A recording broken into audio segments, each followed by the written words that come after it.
For 15 years, I lived under the comforting illusion that my marriage to Claire Robinson was perfect.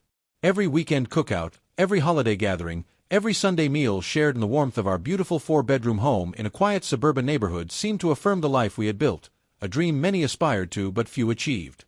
As a senior architect, I spent my days designing skyline-defining luxury structures, pouring my heart into buildings that symbolized stability and prosperity. And despite the demands of my career, I took equal pride in the life I had constructed with Claire, believing it to be just as unshakable as the skyscrapers I designed. Claire, with her sharp mind and poised elegance, thrived in corporate finance. Her job required frequent travel, meetings in different cities, high-stakes negotiations that demanded her time and attention.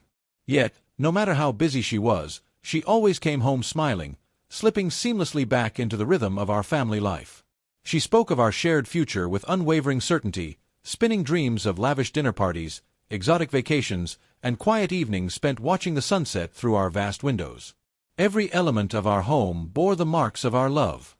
The glossy tiles gleamed under the soft glow of the chandeliers, and on the front door, the nameplate we had carefully chosen proclaimed Robinson, a testament to our shared legacy. I had built the house with my own hands, or at the very least, my own vision and resolute will.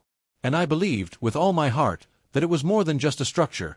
It was a sanctuary where our love would flourish, where we would raise our children and grow old together. I cherished the customs that made us a family. Sunday dinners filled with laughter as my parents and my younger brother, Jake, gathered around the table. Weekend cookouts where the scent of grilled meat mingled with the sound of easy conversations and clinking glasses. Quiet getaways where the rest of the world faded away, leaving only the two of us and the love we had nurtured. But beneath the surface of every perfectly planned moment, a shadow lingered, an unspoken discomfort that I had long trained myself to ignore. There were fleeting instances when Claire's gaze lingered on someone else just a little too long, moments where she hesitated before answering a simple question. But I crushed my doubts beneath the weight of my own desire to believe. I wanted to trust her completely, to hold on to the idea that we were a team, bound by an unbreakable loyalty. Even as an unease settled deep in my chest, I silenced it, convincing myself that our love was beyond question. I had always believed that perfection was not only attainable but sustainable, that the love we had cultivated over more than a decade was indestructible. I imagined a future where every vow we had exchanged, every decision we had made, stood as proof of our union's undeniable strength. In my naive certainty, I reveled in the stability of our life, blind to the cracks forming beneath its flawless facade. I did not realize that behind the warm smiles at our dinner table, secrets were festering.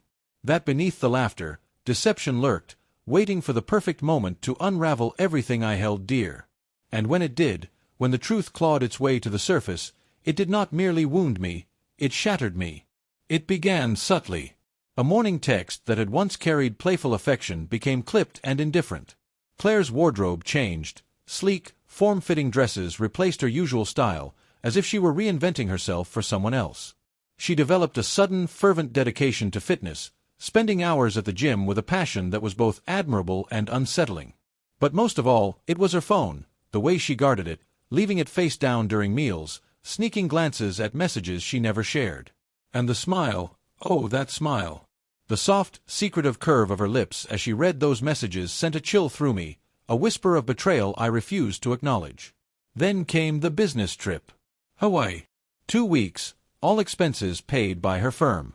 She delivered the news lightly, confidently. "It's important for my career," she said, her expression unreadable. I wanted to believe her. I needed to. But then, the small irregularities began to mount. My brother, Jake, a man never short of words, suddenly avoided my gaze when I mentioned her trip.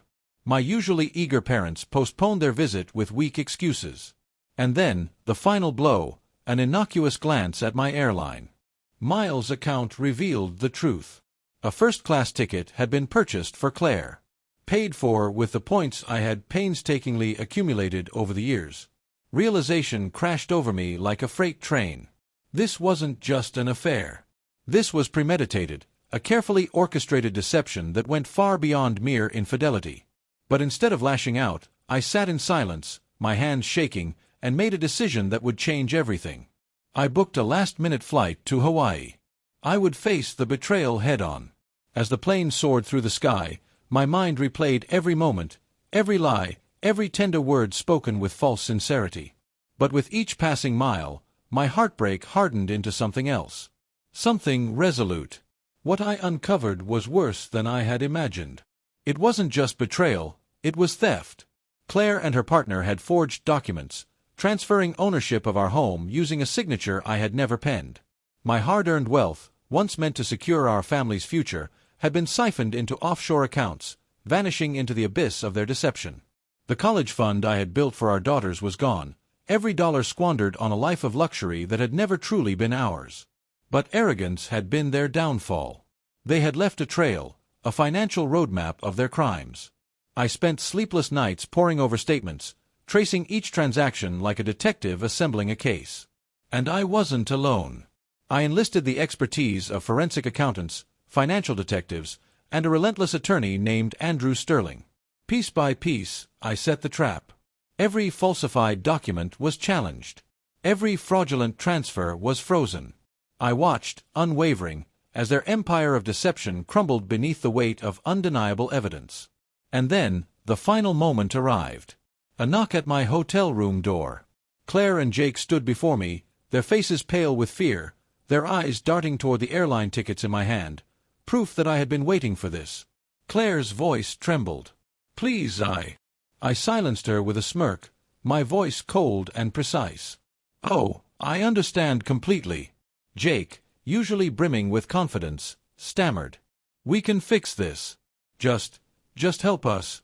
I let the silence stretch, savoring the moment. Then, I did the unthinkable. I invited them in. And the door shut behind them. Another knock followed. Not frantic. Not desperate. Official. Federal agents entered with quiet efficiency. Claire screamed as they restrained her. Jake collapsed, the weight of his actions finally crushing him. I watched, unflinching. Took a slow sip of my coffee, the bitterness a perfect match for the moment. And then I spoke, sealing their fate in 6 words. "I don't help criminals." As the door closed behind them, finality settled over me. Justice had arrived. Now, the long road to rebuilding could begin. I would reclaim what was mine. I would secure my daughter's future.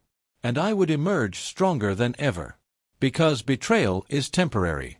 But justice is inevitable.